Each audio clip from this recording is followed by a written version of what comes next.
Welcome to the Leadership Surgery, where we operate on your biggest leadership challenges. You share your pain points anonymously if you prefer, and our surgeons will diagnose and dissect before offering recommended treatment. Scrubbing in, we have Anthony Taylor. Good afternoon, sir. Good afternoon, Paul. How are you? I am well, thank you. And yourself? Yeah, very well. Looking forward to this. Good, good. Glad to hear it. Little challenge for you here. We're in festival season, so bearing that in mind, if you could choose three, and I'm limiting it to three artists, past or present, for the headliners of Anthony Taylor Fest, you can come up with a better name than that because that sounds a little odd. But if you were choosing three artists, past or present, who would be your headliners? Rolling Stones. Rolling Stones, nice. Blast from the Past. Simple Minds in the 80s, 90s. Simple Minds, right. And I love The Boss. The Boss, Springsteen. Mr. Springsteen. Wow. Oh, yes. Like it. Like it. Wonderful. Also scrubbing in, we've got Sally Bryce. Hi, Sally. Hey. Tell us, who are your three headliners? This is so easy. So easy. So for me, it would be Madonna, but she'd have to kind of rewind time and kind of appear as Blonde Ambition. That tour was the best. Okay. Michael Jackson. I think the Dangerous tour again, kind of recreate that. And then I'd have my favourite DJs Above and Beyond, who are kind of, massively into my dance music. So I'd have them on one of the stages as well. What a festival. Marvellous. Yeah, what a fest. I mean, you plan it. If you've got the money, you plan it. I'd love to.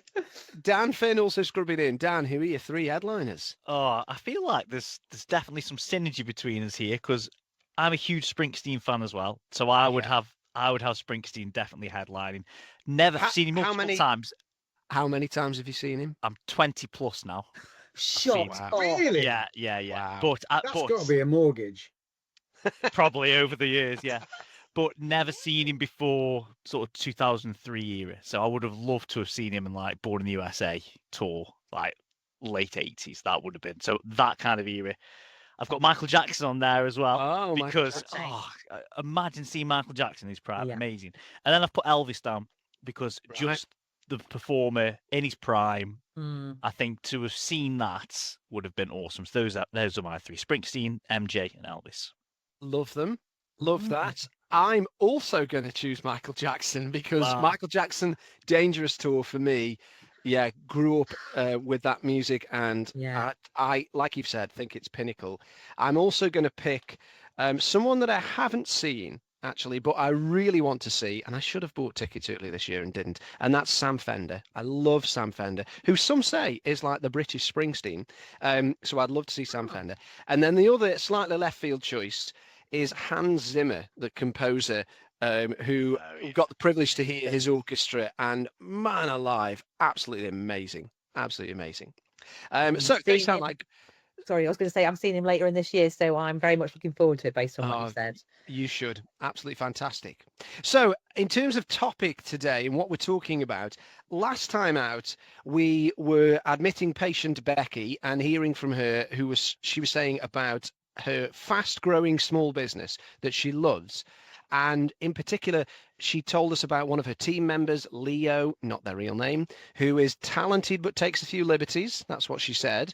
And we talked quite a bit about building culture and building trust with team and how important that is. But in doing that, as good as that was, we felt like we missed half of Becky's topic, because she also went on to say that she was passionate about developing people, but often finds herself unsure of where to step in. And she also said, I'm also concerned about unintentionally shaping people into versions of myself. So how can I develop my team while keeping culture, standards, and healthy boundaries intact? And I think we were in unanimous agreement last time out that this wasn't something we'd talked about already. We didn't get into it in the last session, so we wanted to give it the due diligence and talk about it this time around. So that's what we're going to pick up. Those were the bits that Becky mentioned. Passionate about developing people, but often finds herself unsure of where to step in, concerned about unintentionally shaping people into versions of myself. How can I develop my team while keeping culture, standards, and boundaries intact. So symptoms here, what are we acknowledging? What is ringing alarm bells in our heads that we think this is something that needs to be explored and considered? What's coming up for you here? I don't mind starting. I Go for it, think Sal. I remember from last time and kind of, building on what we talked about. I think in teams, it can feel like development is a massive thing to do, that actually it's going to potentially cost a lot of money or take a lot of time. And so, we don't take the opportunity to take some time out and sharpen the saw. And I think, again, without kind of slipping into solutions kind of early doors, I think there are lots of ways that you can think about development and be creative with what you do, but also make it a conversation that all the team take part in. So I think, that first bit is kind of not seeing development as something that has to take huge amounts of time and, take you away from the business, but something that could be done, quite quickly and quite regularly. And like I say, be quite inclusive and get everybody's kind of input too. So that's one thing that struck me. And actually can be done quite cheaply. Yeah, it absolutely. doesn't have to be undertaking courses and qualifications, which are time consuming, have a limited amount of people that can attend. There's always money involved. Sometimes it can be really costly. We talked about culture last time. You can build into that. Yes. This notion of sharing, learning from one another, can't you? And making that a regular habit to open up some of that sharing opportunity. Yeah, I think so. I think to Sal's point, it kind of starts with a mindset, doesn't it? Mm. Do we have a mindset of, are we an open learning culture? Are we open to learning? Do we take time out to do kind of postmortems? What worked, what didn't work, what can we adapt? Organizations that have a learning mindset like that don't need to always spend lots of money on development. So yeah, it begins with that mindset. Yeah. I think if you work on things like, challenges that you've got, or, if you've had a customer complaint that went wrong, and, that you could, to your point, could diagnose it, or even just that rhythm, maybe on a Friday afternoon of saying, or whenever feels kind of, I always say Friday because that's the end of my week, I suppose, depending on the nature of the business and when feels a quieter time, or within your own teams, you could just say, could we, take half an hour? And that's all it might be. What did we do really well last week? What could we do differently? And what did we learn maybe about ourselves, or kind of a process or a way of doing things? So I think some of these, to your point, can be just being in that growth mindset and realizing learning can happen all of the time and just takes a couple of good questions. Yeah, and I mean, Becky mentions here about she's passionate about developing people, but she's often uncertain of where to step in. Mm. Dan, what's your thought on that? Having been having led teams yourself, about finding that balance between wading in and, I'm hesitant to use the term, enforcing learning or development, but really encouraging and then allowing people the space to do it as they see fit. I think that's a really big key, what you just said, allowing them the space to try things and for them to be curious and for them to make mistakes and to do that kind of stuff. So I can see why she's got that kind of wariness, particularly based on our last conversation around Leo, people taking liberties. So I suppose she's got this wariness of, I want to empower and I want to encourage my team, but I am also wary to not let them just go completely. So for me, it's finding that balance of I want to provide stretch, and when I'm talking about stretch, I'm thinking the way that I come about it is one of the best ways that leaders can develop their teams is to share their responsibility and share their tasks, if you like, to empower. And to empower, yeah, and that's a freebie, right? All round. Again, I feel like I've jumped into a bit of solution mode, but that is a bit of a freebie where it can free up my time as a leader, but it also is empowering them. Yeah. But as leaders in that, you've got to find that balance of, I need to give them freedom because they've got to learn and stretch. They've got to feel uncomfortable, and I always think that's where you really develop, is when you are so uncomfortable but you can deal with it. Yeah.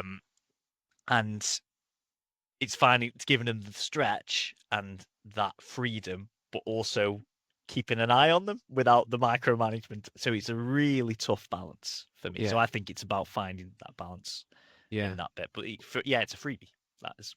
Sal? You just made me think about something in terms of that kind of coaching piece, because in terms of that part of development comes from stepping into a space. And we talked a little bit about this on the last session about co-star, and that, as a leader, I need to feel safe to let go and create the space for somebody else to kind of step in and, make some decisions by themselves. But, sometimes what can happen, maybe in small businesses, in small teams, is, the line manager is away and people just don't get on with stuff. Things come to a halt. And one of the questions that I used to ask my team is, if someone came and asked me something, I'd say, well, what would you do if I wasn't here? They were like, well, I'd probably do X, Y, and Z. I go, great, sounds brilliant. So learning also comes from building people's confidence and just switching those kind of questions so that people have to think for themselves. Because sometimes, again, Becky talked about kind of creating people mini hers, is if she tells people what to do every time in every scenario, they will end up being different versions of her, the same version as her, because they'll think like she does. Whereas if she encourages thinking and asks great questions, like, what would you do if I wasn't here? It encourages people to think for themselves and take initiative. And as long as maybe you've, again, I'm thinking Leo's just popped back into my head, and that reining in that racehorse, put boundaries on about you can only make decisions up to this point over £100 or up to 5,000 or whatever it might be. So you can put some parameters around it. I think that is, again, another learning opportunity, for people to step up. There's a question, isn't there, as well, about what do they need to develop and what do they want to develop? Because sometimes they can be radically different things. I'm thinking back to somebody I line managed many years ago coming to me and saying, I'd really like to develop this particular skill. It had nothing to do with their job at all. Not in any way did it relate to what they did day to day. And so I wanted to encourage them, but at the same time, I had to get them to see that there was no way we were going to fund that, or arguably even make time for that, because it brought nothing to us as a team, or even as a broader business. It was something that they just wanted to do. And so had to have this conversation. It was very honest, and in saying, if you want to explore that, in your own time, then that's great. However, in terms of where I think you ought to concentrate your development time, and even there might be some funding towards, it would be these things. And that was a conversation I had to have with the whole team to say, these are the key skills that I think need to be developed. That's not to say nobody's got them, but how we can keep improving these particular skills, because we're going to see a return on investment with them, and we're going to see, the business thrive as a result. So identifying that and then having that really honest conversation with the whole of the team to say, if you're looking for development, let's talk about it. However, here are what I'm recommending as the really key skills that are going to add something to us as a team. Yeah, I think so. I think what we're talking about, if I kind of sum it up, I think is that probably using delegation as a strategic tool, not a tactical one. I see certainly not smaller organizations. I mean, I spent my first 10 years in small PR agencies, was delegation as a tactical tool. Oh, I haven't got time to this, you do that. Yeah. Rather than actually seeing it as a strategic tool to go, right, this is what Paul needs to develop. And thinking about delegation, what does someone need to develop? What do they delegate on? What are they good at? What do they want to develop? So thinking as, using delegation as a strategic tool, not a tactical one. Yeah, because otherwise people will feel dumped on, won't they, as well? Because it's all in how you sell it as well. I know you don't want to call it. This is the development opportunity. Yeah, and of course, if I'm trying to delegate something, I use a metaphor of balls in this. Not those kind of balls. I use a box of balls. Thinking about, if a task is this big to me in terms of complexity and time, if I delegate that down to someone else, then actually that ball is now that big for that person. So I've also got to think about what can I help them get rid of that means they got the time for that. There's no point just chucking a load of balls down at people, delegating tasks. They now start to feel, to your point, Sally, put on. So it's how do I do it strategically? Ant's balls got bigger then. Just you might not have got that. It's a visual we didn't need. Yes. Bringing us back on topic, back on Sal. track, Thanks for that.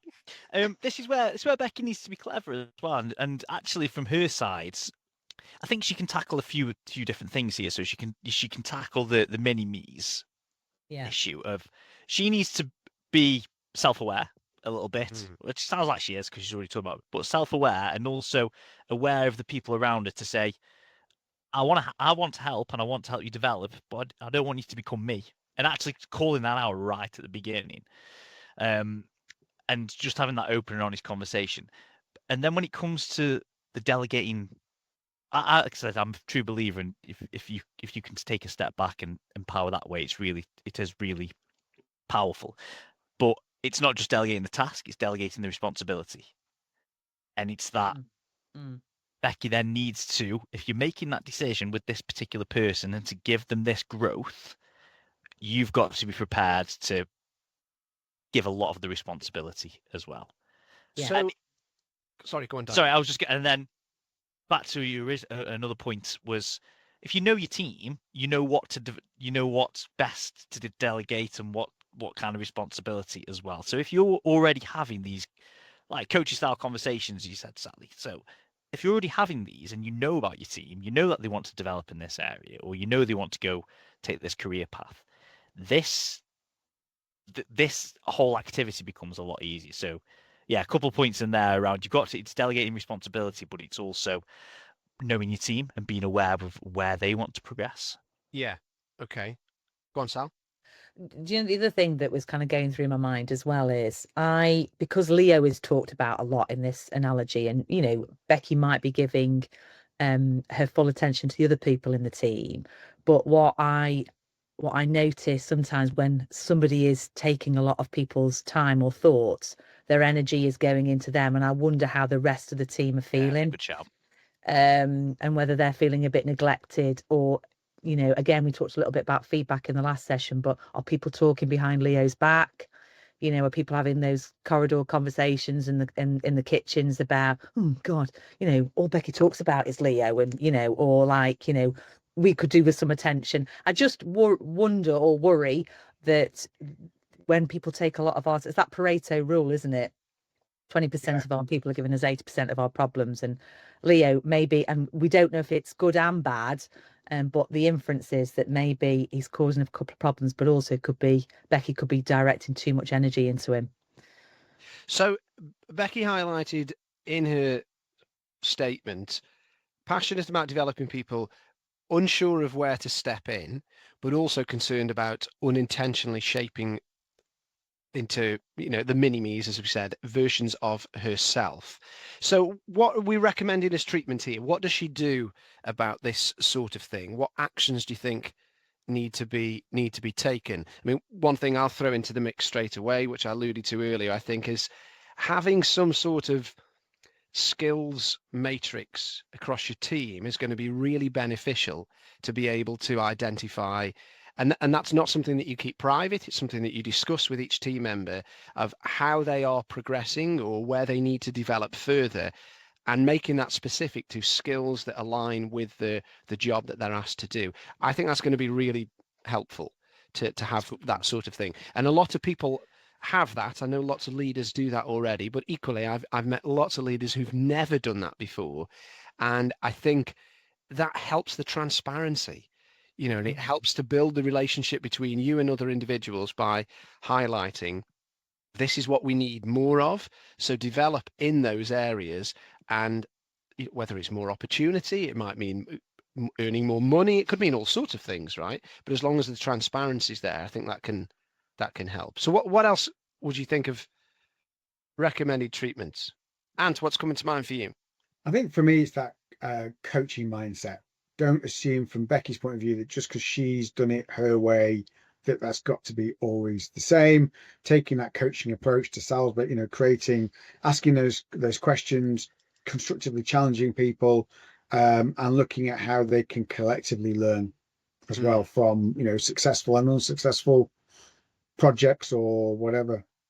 Okay, great. Dan, what about you? What are you thinking treatment wise?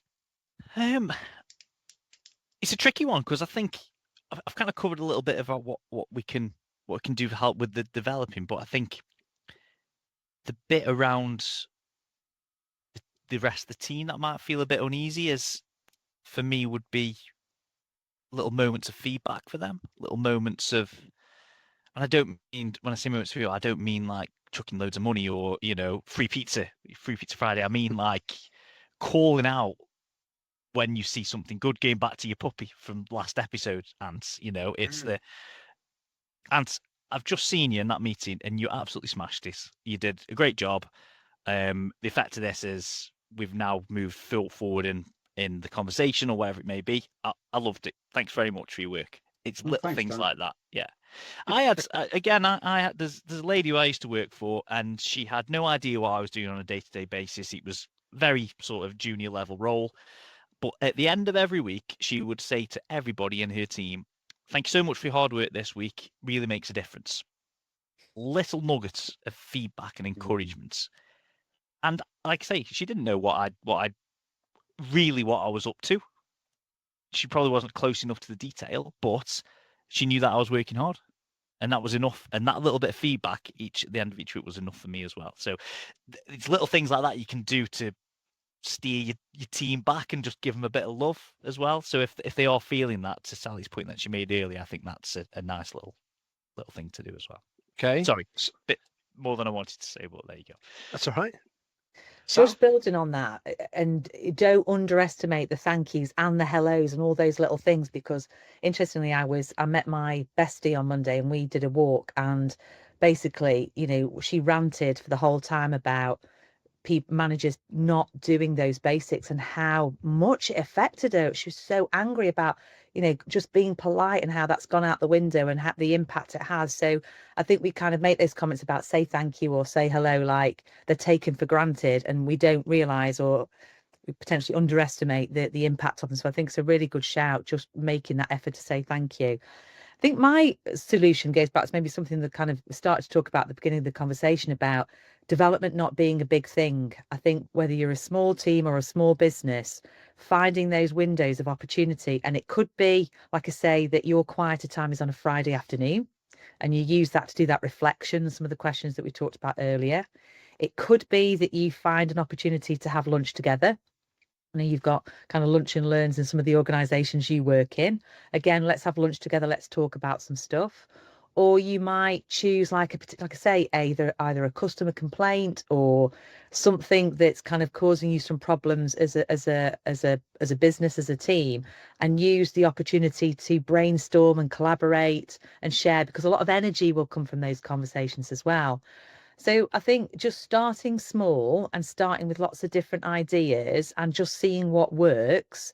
And then also say, what would you like? Did you enjoy that? Great. What would you like to talk about next week? Well, do you want to facilitate that, Leo? Great. You pick that up next week and facilitate it. So I just think that we just can make these things very manageable, like anything, like feedback or one-to-ones or development. They can sound like really big topic areas, but there's probably some easy little things to get us started.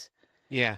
The only thing I want to challenge on that, Sally, is you talked about trying to find some time. My view would be you're never going to find it. You've got to make it. Fair comment. Yeah. You've got to make the time for this stuff. I get so frustrated with talking with leaders who'll say, I haven't got the time. Guess what? The time is never coming your way. Yeah. You have to fashion it. If it's important to you, you'll fashion it. I'll often tell myself, and we've talked about this in previous podcasts, get to the end of the week and say, have I made the most of my time? And if I haven't, that's on me. It's not on anyone else, it's on me. Because I always do, like we all do, what matters most. The question is, what matters most? Yeah. Is it the stuff that really makes the difference? And I heard on Pause for Thought this morning, deal with the puddles before they become floods. And I think that's, again, such a good way to view things that, and I think we talked again a little bit about this in the last episode. Don't wait for there to be a problem. Yeah. Well, with that in mind, let's talk a bit about that around preventative care in relation to this sort of thing.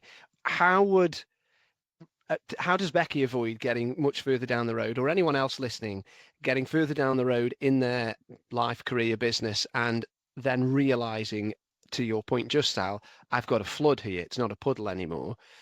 What are some of the things that we can do, or would we recommend to Becky to avoid ending up in that sort of situation?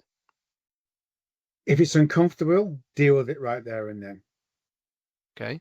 Because if it's uncomfortable for a reason, and you're more likely to put that off, but don't. Yeah. Just on that, and Mel Robbins talks about kind of count to 5.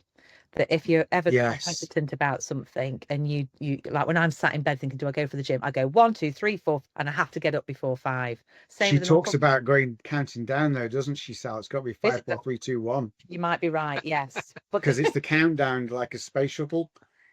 just do it. Yes, Yes. you're probably right, Ant. But the premise is just get that in your head and do it before you get to 1 or 0. And I think it's because otherwise we'll procrastinate. We'll talk ourselves out of it. We'll kind of just make it really quick. If something feels uncomfortable, just do it right there and then. Yeah, I like that. I think of the that old adage of, what if we train people and they leave? Yeah. What if we don't and they'll stay? Yeah. That's something of your legacy as a leader, to encourage development, not to block it. And so think about how you can, again, how you're going to make the time for this to be on the agenda, because it might be a team thing, like you've all said, around doing things together as a team.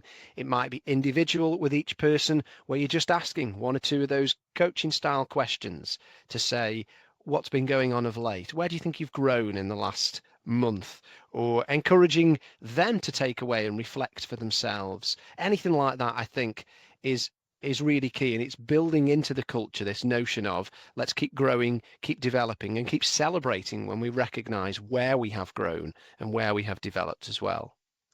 Yeah. I think for me, it's continuing to work on those little moments of feedback. And when you do give feedback, it doesn't feel like feedback. So it becomes a norm after every interaction that you have with your team member, or a review or a meeting, that you do these little check-ins.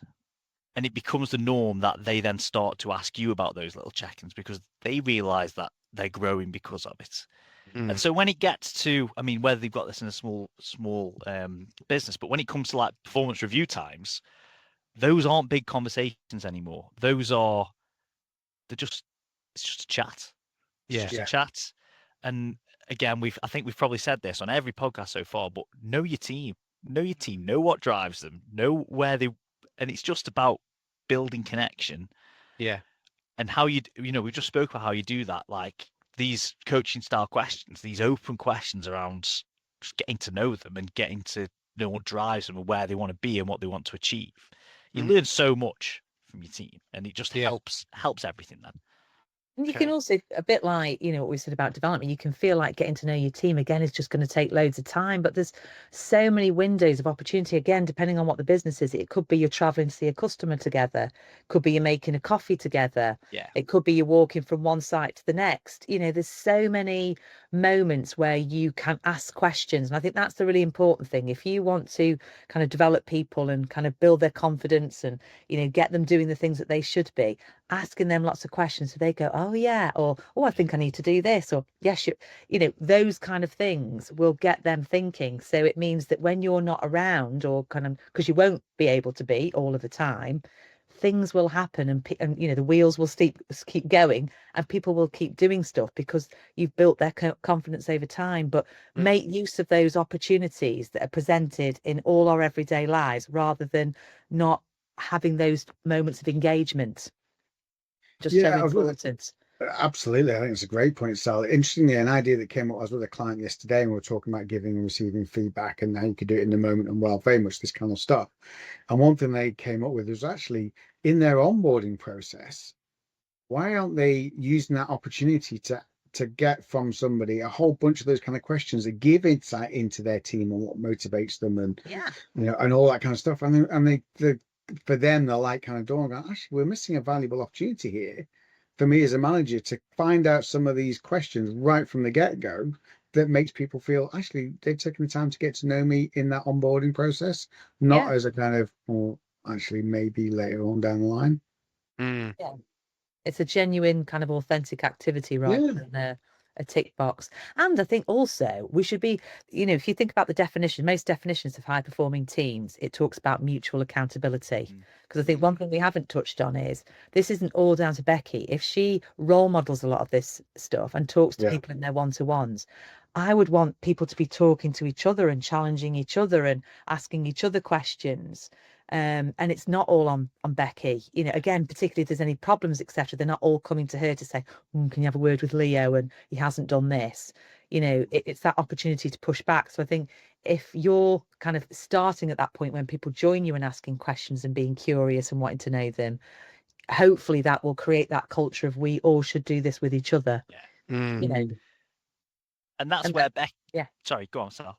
I was just going to say, and some of the questions we ask and the things that we do on our intros are great little questions to have at your team meetings and get people sharing and build those bonds and connections. So it's not just all on you.